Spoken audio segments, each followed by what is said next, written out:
Saludándole en el amor del Señor, deseando rica y abundante bendiciones del cielo hacia sus vidas. Ha llegado la hora de compartir el devocional, el pancito diario de vida que tanto bien hace a nuestras almas. Quiero el día de hoy responder a una pregunta, o tratar de responder a una pregunta desde la misma Biblia, donde existe quienes dudan que exista un rapto o arrebatamiento, y sobre todo secreto. Entonces hoy vamos a meditar bajo la pregunta: ¿es bíblico el rapto secreto?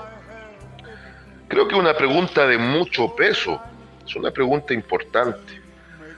Y quiero que me acompañe para que vayamos ya entrando a lo que es la Escritura, porque ella es la que dilucida, ella es la que trae luz, ella es la que trae respuesta frente a cualquier interrogante.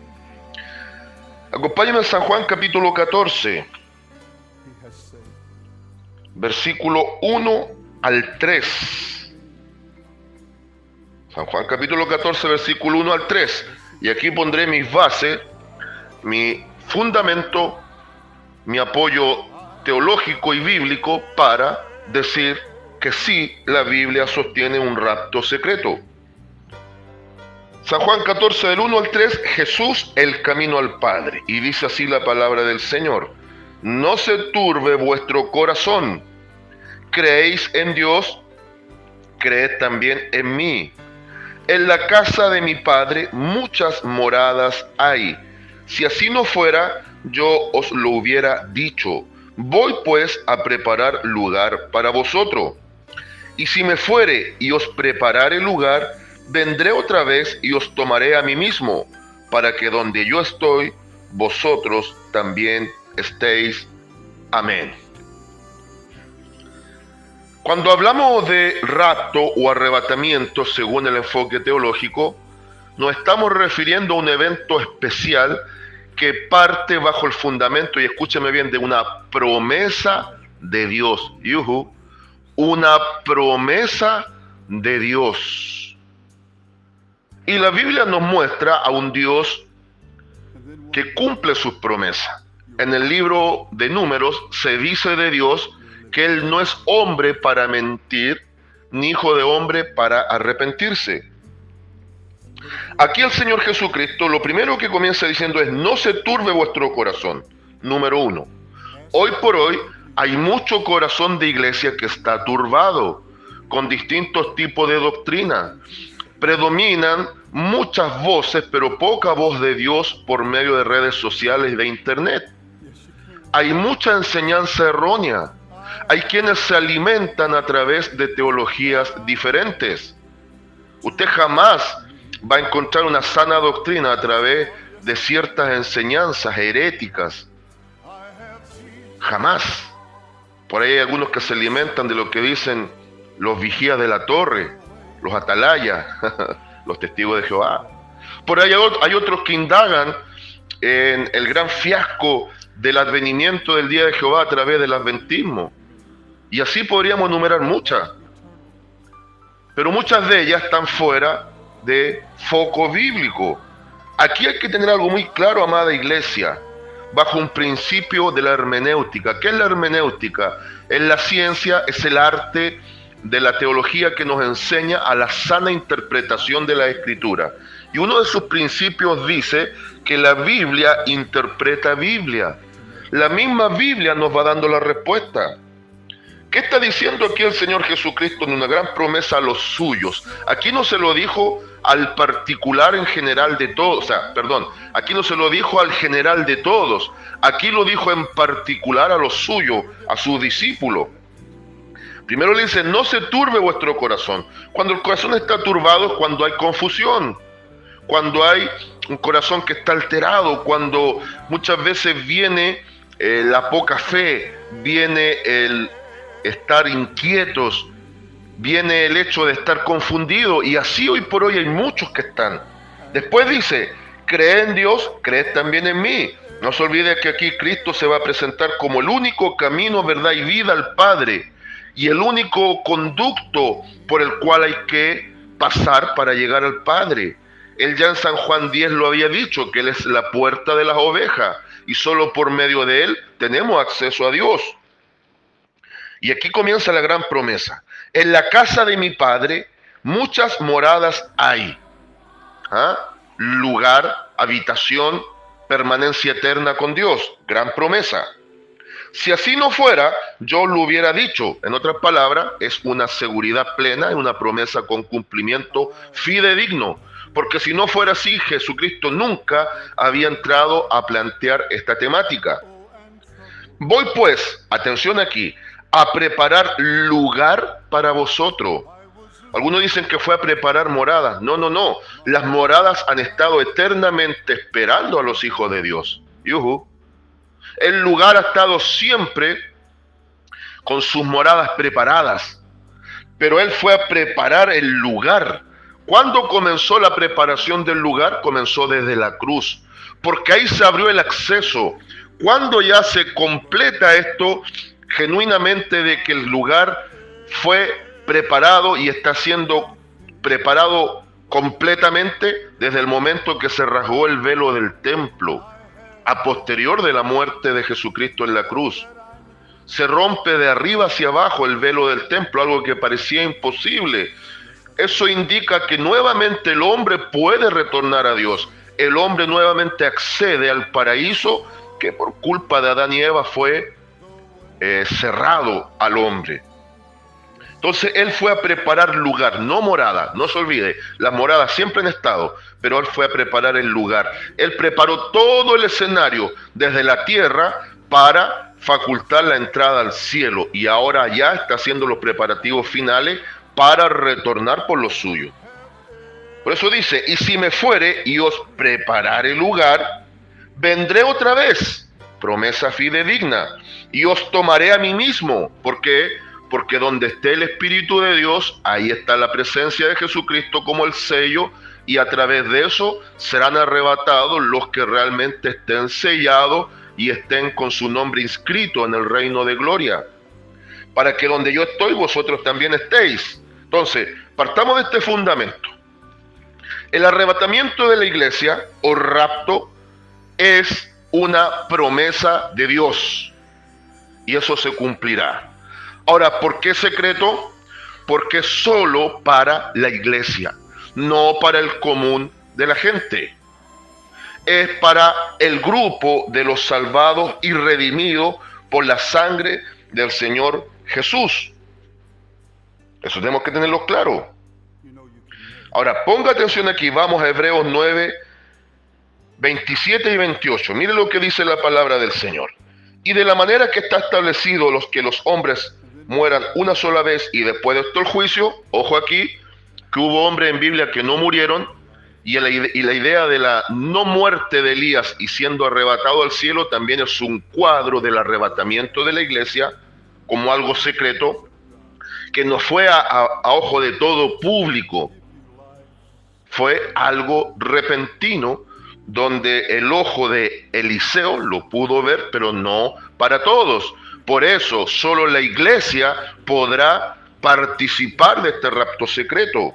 Ahora, dice, y aquí hace un comparativo, hace un comparativo.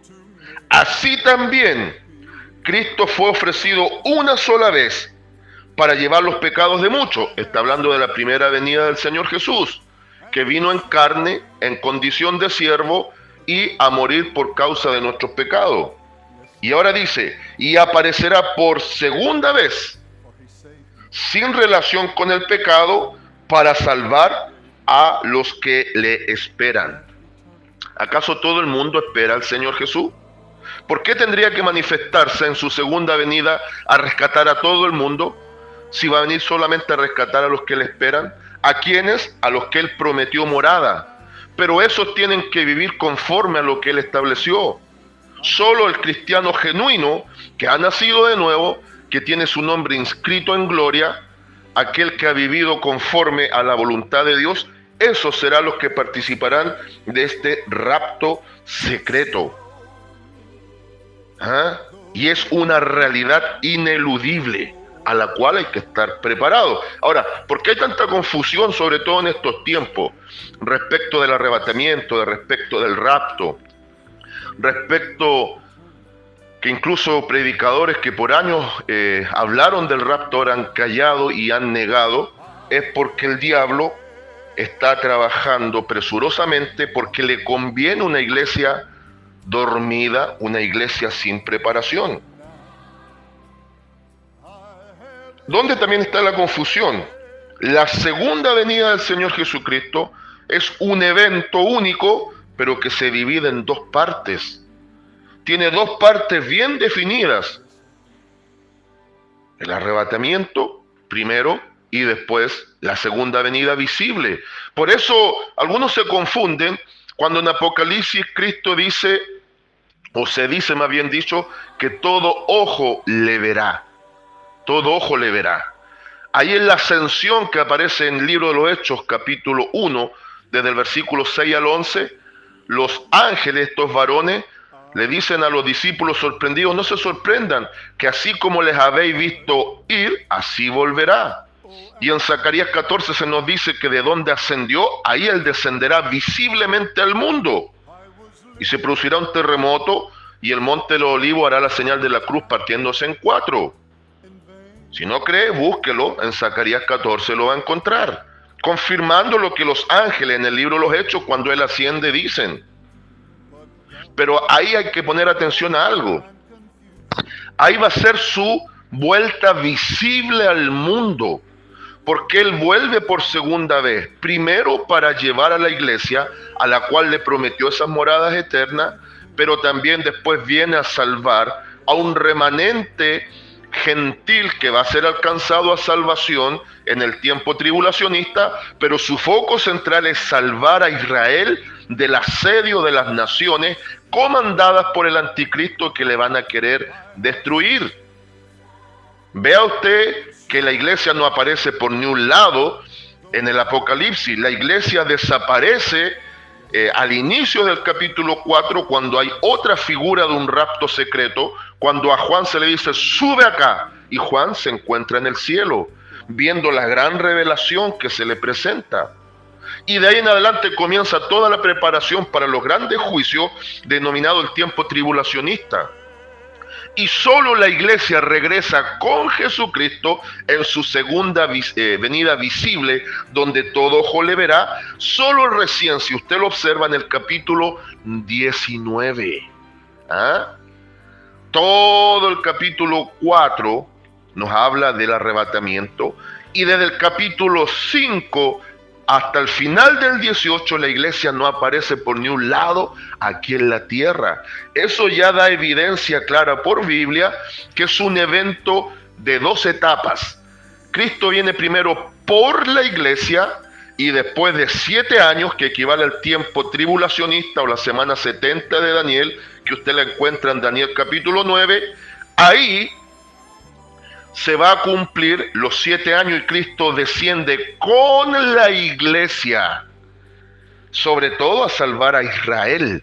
Entonces en el arrebatamiento Cristo viene por la iglesia y al final del periodo de los 7 años desciende con la iglesia para salvar a Israel y después permitir el último tiempo de dispensación que se llama el milenio.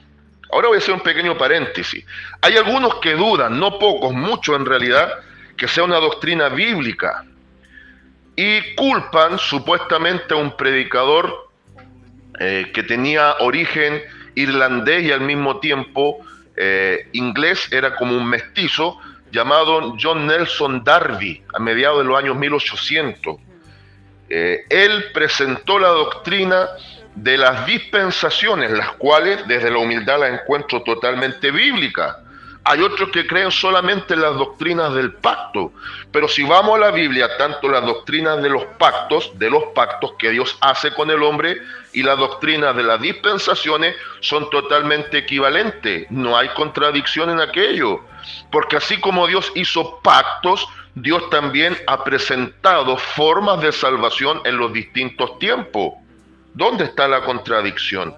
Y culpan a este hombre, supuestamente entre comillas lo culpan, de traer una doctrina de herejía que no existe en Biblia, la doctrina del rapto secreto. Lo culpan de ser un dispensacionalista que confundió a muchos y que trajo también la doctrina del rapto secreto, lo cual dicen algunos no existe en Biblia. Pero la doctrina del rapto secreto se sustenta en la gran promesa de Cristo, se sustenta en la misma escritura, interpretándola correctamente, y se sustenta que hay muchas figuras y tipos en el Antiguo Testamento del rapto, del arrebatamiento secreto, para ser liberados del juicio. Ahí tenemos, por ejemplo, el caso de la salvación de Lot. Previo a los grandes juicios, secretamente es raptado junto a los suyos. Y podríamos ver muchas figuras. Está el caso de Elías. Anterior a él está el caso de Enoc, que caminó con Dios y Dios lo traspuso antes del tiempo del juicio. Si usted observa la constante bíblica, es siempre Dios salvando ciertos individuos previo a grandes juicios que se van a desatar. Y esa es la idea principal del rapto secreto o arrebatamiento secreto para la iglesia. Por eso va a servir para el devocional de mañana. Mañana, con la ayuda del Señor, vamos a estar viendo por Biblia, ¿la iglesia pasará a la gran tribulación o el tiempo tribulacionista, que es más técnicamente correcto? Hoy, ¿es bíblico el rapto secreto? Ahora, no fue John Nelson Darby, fue Dios por medio del apóstol Pablo el que trajo la bendita doctrina del arrebatamiento secreto o del rapto secreto. Mire lo que dice aquí en Tito, capítulo 2. Tito, capítulo 2, versículo, veamos desde el 11 al 14. Dice, porque la gracia de Dios se ha manifestado para salvación a todos los hombres. No necesariamente todos van a ser salvos, pero hay una salvación extensible a todos. Por la fe llega a nuestras vidas. Ahora, enseñándonos que renunciando a la impiedad y a los deseos mundanos, vivamos en este siglo, vale decir en este mundo y en este sistema, sobria, justa y piadosamente, aguardando, note aquí, la esperanza bienaventurada. La esperanza bienaventurada. La repito, la esperanza bienaventurada. ¿Cuál es? La esperanza de la promesa que Cristo dejó allá y está escrito en San Juan 14. Esa es la esperanza bienaventurada, que vamos a ser arrebatados. Por eso dice después, y la manifestación gloriosa de nuestro gran Dios y Salvador Jesucristo. Se fija que aquí Pablo pone dos tiempos. Para la iglesia es la esperanza bienaventurada, y esto va a conllevar después la manifestación pública del Señor Jesucristo, quien se dio a sí mismo por nosotros para redimirnos de toda iniquidad y purificar para sí un pueblo propio celoso de buenas obras. Ahora, la palabra rapto o arrebatamiento está en la Biblia. Dicen algunos, no, es que Pablo lo dijo una sola vez. No, no aparece solo una vez. Con Felipe y el eunuco de Hechos capítulo 8, también dice la Biblia que Dios lo arrebató, lo traspuso, lo cambió de un lugar y lo posicionó en otro. Entonces el rapto o arrebatamiento tiene muchos fundamentos bíblicos, solamente hay que saberlo encontrar. Tiene muchos tipos y figuras y Dios nos da muchas pistas para creer que es cierto. Para entenderlo. Vea, por favor, en casa, yo lo voy a leer de acá, Hechos capítulo 8, versículo 39. El caso de el eunuco y Felipe el evangelista cuando va al bautismo. Dice, cuando subieron del agua, el Espíritu del Señor arrebató a Felipe, y el eunuco no le vio más y siguió gozoso su camino. Pero Felipe se encontró en Azoto y pasando anunciaba el evangelio en todas las ciudades hasta que llegó a Cesarea. Lo trasladó 25 kilómetros, lo teletransportó, diría alguien.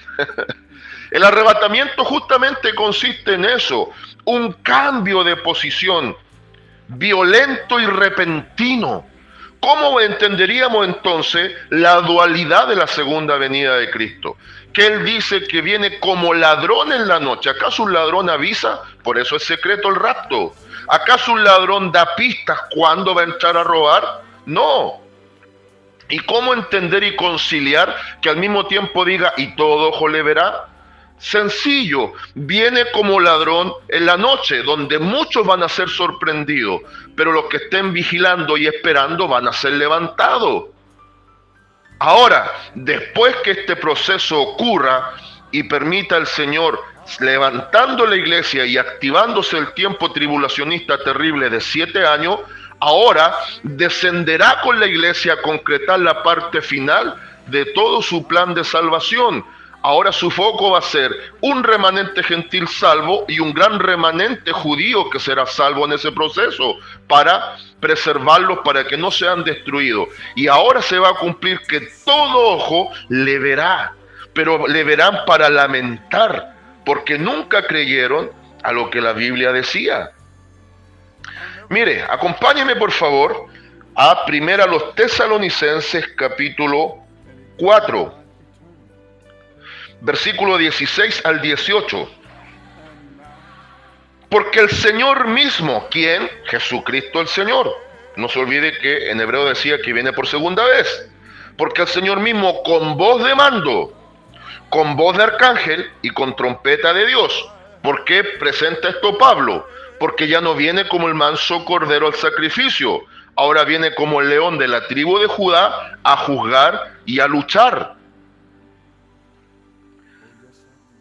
Y con trompeta de Dios descenderá del cielo, y los muertos en Cristo resucitarán primero. ¿A qué muertos se está refiriendo? A los muertos de lo que es la iglesia. Esos son los muertos en Cristo. 17. Luego nosotros, ¿quiénes? Los que vivimos. Pablo veía tan inminente el arrebatamiento que él pensaba que iba a estar vivo cuando esto ocurriera. Pero ya dice algo Pablo. En el arrebatamiento, primero los muertos en Cristo van a ser resucitados. Y después el remanente de iglesia, el grupo de iglesia que esté vivo en ese momento, van a ser transformados. Luego nosotros los que vivimos, los que hayamos quedado, seremos arrebatados juntamente con ellos. O sea, los dos grupos, los muertos en Cristo y los vivos transformados. Seremos arrebatados juntamente con ellos en las nubes para recibir al Señor en el aire. Y estaremos así siempre con el Señor. Aquí, mucha atención. En las bodas o casamientos occidentales, por lo general, la que se hace esperar es la novia. Es típico eso. Y el novio todo nervioso esperando a la novia. Pero en las bodas orientales, el que se hace esperar es el novio. ¡Yuhu! ¡Ajá! ¿No lo sabía? Ahora lo sabe.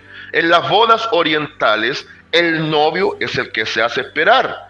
Y en el arrebatamiento, en un lugar del segundo cielo, más allá de la atmósfera terrestre, en un lugar que no especifica la Biblia, la iglesia, que va a ser compuesta por los muertos en Cristo resucitados y los vivos transformados, en ese lugar en específico, nos juntaremos con el Señor Jesús. La iglesia sube a ese lugar y se espera un tiempo prudente que la Biblia no especifica, pero tiene que ser un tiempo muy breve, y Cristo desciende para encontrarnos con Él ahí. No que Él nos esté esperando ahí, Él va a descender y se va a juntar con nosotros ahí. Y después va a venir todo lo que tiene que ver con tribunal de Cristo y también consiguientemente todo lo que es las bodas del Cordero.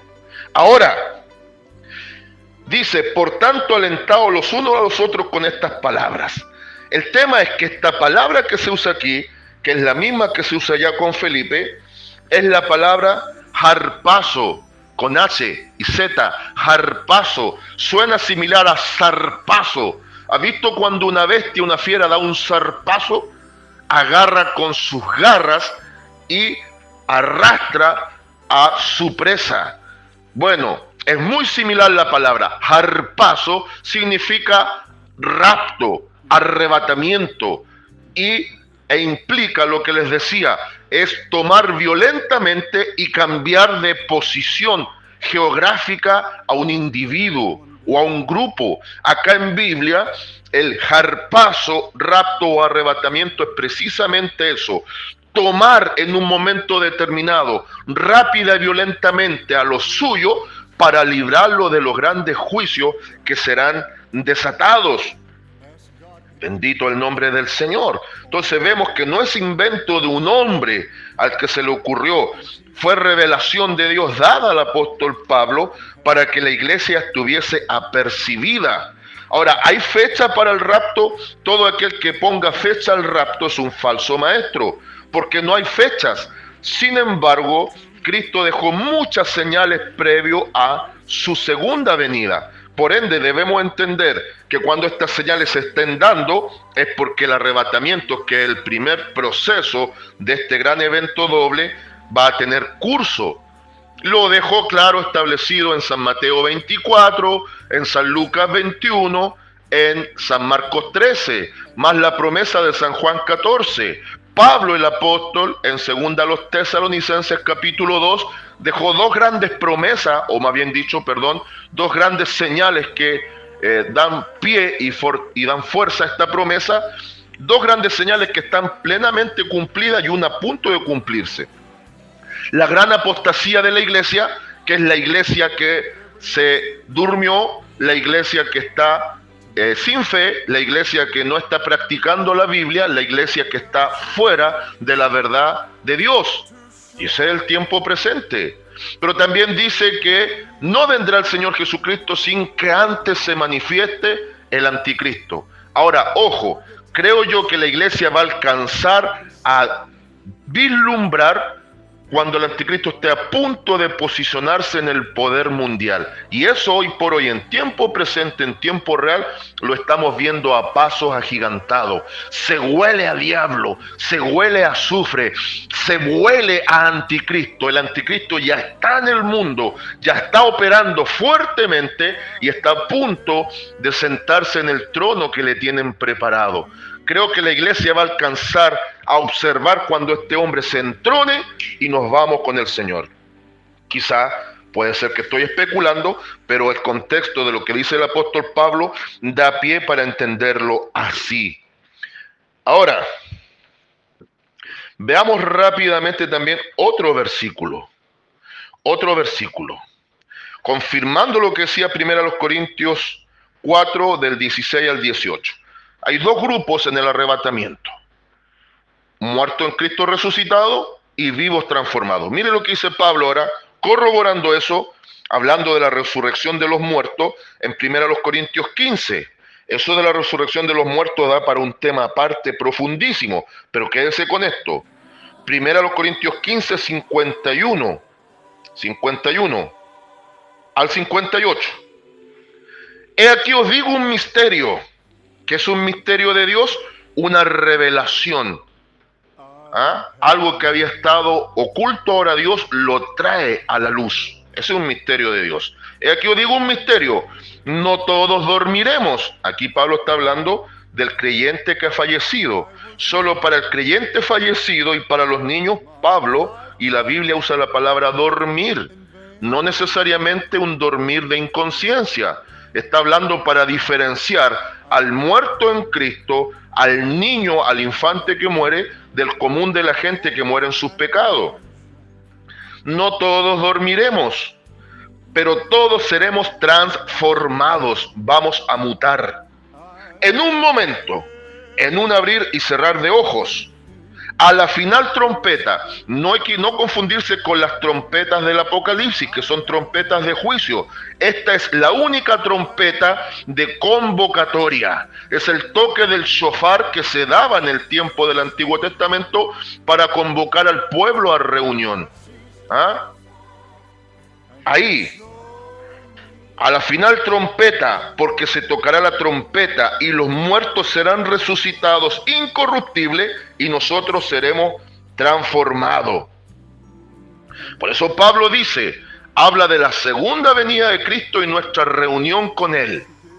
Nuestra reunión con Él. ¿Cuál es nuestra reunión con Él? El arrebatamiento. Ahora dice, porque es necesario que esto corruptible se vista de incorrupción y esto mortal se vista de inmortalidad. Es imposible ser arrebatados con este mismo cuerpo físico que tenemos. El cuerpo tiene que sufrir una transformación. Los muertos van a ser resucitados en un cuerpo similar al que tiene el Señor Jesús ahora, un cuerpo inmortal, incorruptible, un cuerpo que nunca más verá muerte. Y los vivos que no hayan padecido muerte, también sus cuerpos serán transformados de la misma forma.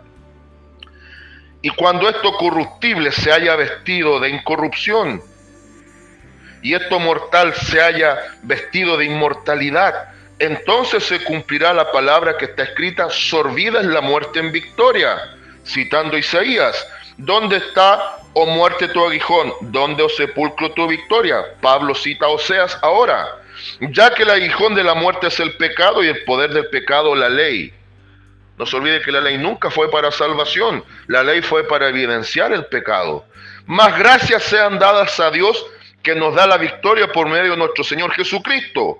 Así que, hermanos míos, estad firmes y constantes, creciendo en la obra del Señor siempre, sabiendo que vuestro trabajo en el Señor no es en vano. ¿Por qué? Porque está la promesa en pie, será cumplida, y la iglesia fiel que se guardó para el Señor, esa iglesia será arrebatada, cambiados desde la tierra al cielo, para que Dios pueda establecer el tiempo de los grandes y terribles juicios que serán la consumación de la ira de Dios por causa de un mundo que murió envuelto en sus pecados. Conclusión, 3 conclusiones. El rapto secreto tiene fundamento bíblico. El rapto secreto fue un misterio revelado por Dios al apóstol Pablo y no a John Nelson Darby, que solamente ordenó ciertos aspectos bíblicos y los trajo a la palestra en su tiempo, a mediados del siglo XIX, vale decir los años 1800 aproximadamente. Y tercer punto de conclusión, el rapto secreto no solo es bíblico, es lógico y teológicamente totalmente comprobable. Consejo: preparémonos, anhelemos el rapto y pidámosle al Señor que constantemente estemos vigilando y analizando nuestra propia vida espiritual. La consigna y lema para el día de hoy aplica de esta manera: en un abrir y cerrar de ojos, Cristo viene por su iglesia. Saludos de paz, amor y bendición desde Longaví a cada uno de ustedes.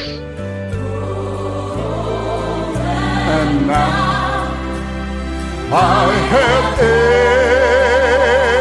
everything.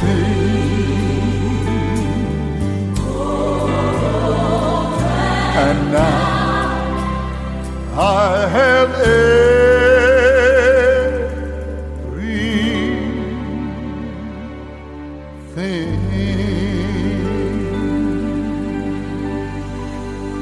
Oh yes, I do.